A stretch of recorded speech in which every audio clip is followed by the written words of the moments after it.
welcome Darius Alexander. Darius Alexander, everybody. What's going on? What's going on? I just moved back from Texas. I'm originally from Colorado. Love Colorado. So glad to be back. The one thing I love about Colorado is everybody here is so health conscious. You know, there's always people biking and hiking and all that crap. So I decided to get in on that. Like I started trying to eat more vegetables and working out and stuff. Like the first thing I started to do was take yoga.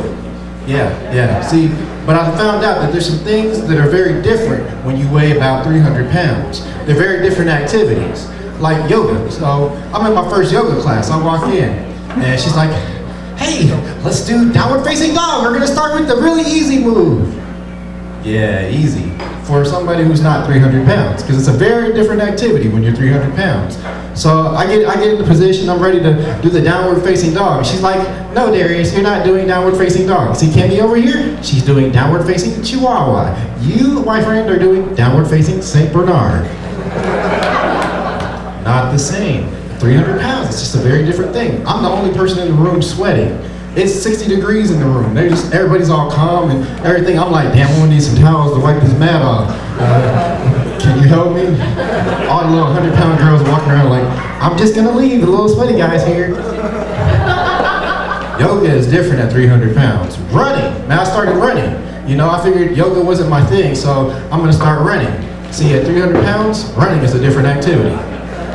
Running is more like me stumbling real fast and sucking up all the oxygen within a 10-foot radius.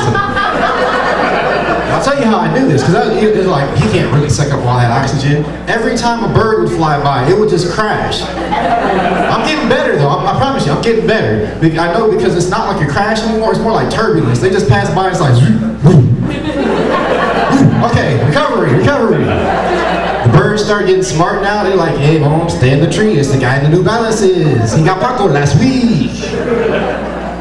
Yeah, it's different at 300 pounds. It is. What else? Oh, man, I tried to get adventurous. This is not exercise related. I just try to get adventurous. Friends like, man, you want to go skydiving? I'm like, yeah, man, let's do that. Man, let's be adventurous, right?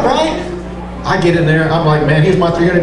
Let's do this. And he's like, sir, I'm going to need you to get on the scale. He gives me that look like, yeah, this isn't gonna work. So I get on the scale, 300 pounds, right? Very different activity. The guy's like, sir, you're not gonna be able to jump today. I gave you my money, man, I gave you my money. He's like, no, see, what you don't understand is nobody's going to attach themselves to you and jump out of the plane. I was like, I can't pay extra? He's like, no, because we want to live. Very different, it's very different. So I'm trying to lose some weight on that. I'm working on it. I'm glad to be back in Colorado. Let's see, what else is going on in the world? I'm gonna get off of me now.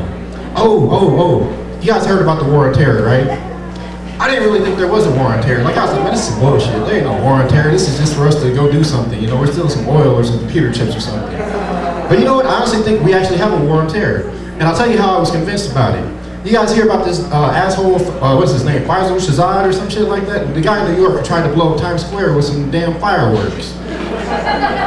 I'm like, this is the best the terrorists have. They send the guy to New York with fireworks, and he's trying to blow up Times Square. He didn't even remove his VIN number from his car. I'm not a criminal, I know you're supposed to do that shit. He's in Connecticut like, how the hell did they find me? You left your address in your car, stupid. You gotta take the VIN number off on the front and under the door. See, y'all like, man, I didn't know that either. Shit, we got a war on terror, but the real thing that really kind of tipped me off was, you know what? We got this BP oil shit. There's 40 million gallons of oil out there. Nobody's taking advantage of this. Where the hell is Osama bin Laden? If I was Osama, I'd been out there with like rowboats and matches and shit. Like, get them boys, keep the Coast Guard busy. I'm serious. We got an entire region of our country that's flammable. And nobody's using this shit. You know, send somebody to New York with fireworks. Shit, ain't nobody even ducking in New York. They're like, oh, okay, see the sparklers. Yeah, great. Man, I was listening to NPR the other day, and they were talking about Asians. All right, oh shit, we got some educated people in here. They're talking about there's been a 22% influx of Asians joining the military this decade. We don't know why. We think it's the GI Bill because those people like education. I'm like, bullshit. It's not education. It's the fact that this is the first time in 75 years we're not shooting at Asians. fuck, I might join now. We're not shooting at us. I'm serious, think about it. World War II, damn, what was it?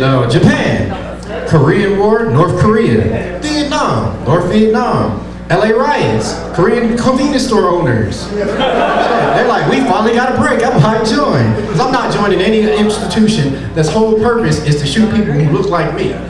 That's called joining a gang.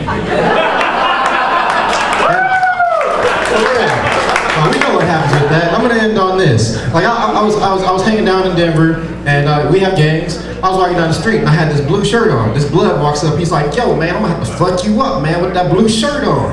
I'm like, "Dude, really?" So you noticed that it was blue, but you didn't remember that I'm a grown ass man in a Cookie Monster t-shirt.